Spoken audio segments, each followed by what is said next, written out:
What's up, fam? Ghostly Greens. It's your boy Prue. Holler at me. I'm talking about Danielle Vega's The Merciless, book one in the Merciless series. So, this book has been awesomely compared to Mean Girls meets Exorcism. I agree. I agree completely. Um, this book was good, bad. There were parts that were brutal, but there were parts where I literally felt like I was watching an episode of Gossip Girl.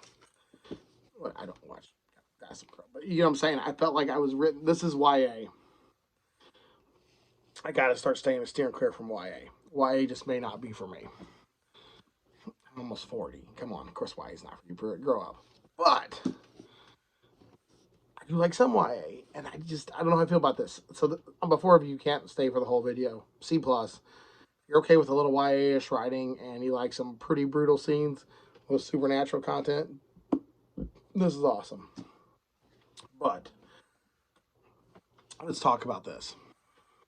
Merciless is literally, to me, the if if Mean Girls was written by Grady Hendrix or Riley Sager. That's the best way I can describe this. I like the characters. I liked the situations, and I like this. Everything I just liked though. There are parts where I thought the characters were bland, and there are parts where I thought the scenes were brutal. This book hinged on excellence. There's scenes where I'm like, holy shit, that's fucking violent. There's also scenes where I'm like, listen, no one cares that you smoke or you cheated on her boyfriend cheated on her with you. No one cares. There's the devil. We really got bigger problems right now than who you made out with at a pool party. But to me, it literally read like Mean Girls. And I keep saying that, but it really did. There's three preppy, snooty chicks. And the one new girl moves in. Two friends help her out. Tell her to go spy on the fucking four girls, the plastics. And now we got the plot of Mean Girls. We really do. Now, they have to torture, murder, and do an exorcism. I don't know how the fuck to rate this book. I don't know how. I just don't. It's 300 pages, so it's short. It's a quick read, and it's not utterly bad. On the other hand, characters are cardboard cutouts, the plot's predictable, and you kind of know what's going to happen. Bad. The violence is excellent. You kind of get a sense of familiarity, so it feels like you may have already known the story, but it twists and turns enough to where you don't actually know what's going to happen. Good. Bad. You do guess what happens, you did guess right, and you still don't care that character A, B, or C are dead. Someone said that this book reminds them of a car crash you just can't look away from. It's so bad, it's interesting. I disagree, this isn't bad. It's just not good. I can't recommend it because of the cardboard cutout, cookie cutter characters, and slow development plot.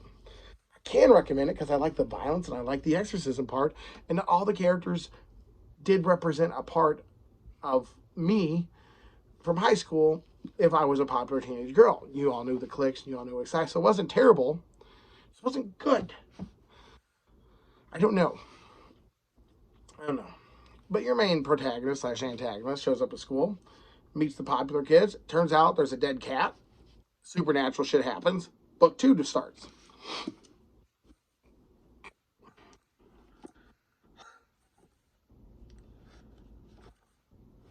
I don't know. I just don't know. I am lost and utterly how to review this book. I will say it looks pretty. The inner art is amazing. And the author, Danielle Vega, definitely had a voice in this. Not all the characters are cookie cutter, not all the characters are cardboard cutouts.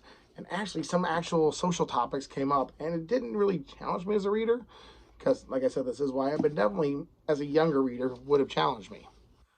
However, I found most of the plot predictable, and after the characters died, my world didn't change. It's like, well, they're dead, move on. Well, they're dead, move on. Everyone in here was basically an extra in the story about them.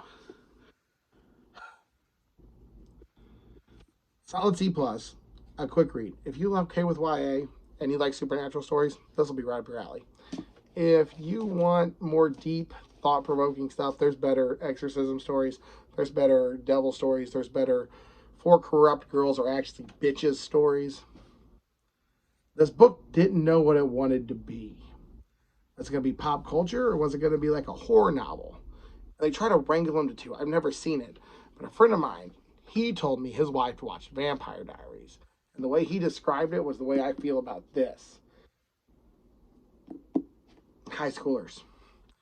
We all know the popular people are evil. I was popular, but I don't consider myself evil. So I try to think myself, okay, if me and my buddies were doing an exorcism.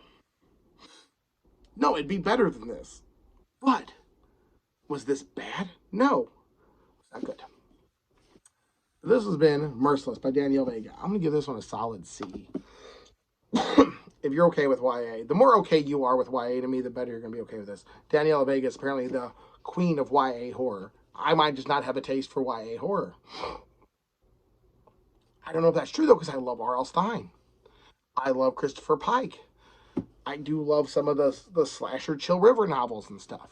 So I do have a taste for YA horror.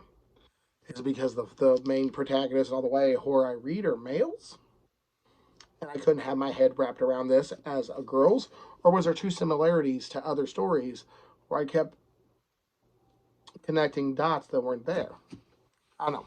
But YA horror, if you like it, you'll love this. If you don't, not a fan of YA horror, there's better options. It's a C+. It's a microwave burrito. It's getting the job done. You don't hate it. There's better options and healthier options. It might push your boundaries as a reader more. But if you just want some dumb brain candy and you don't want to work too hard, I'd be honest. It's been your boy Prue. Deuces.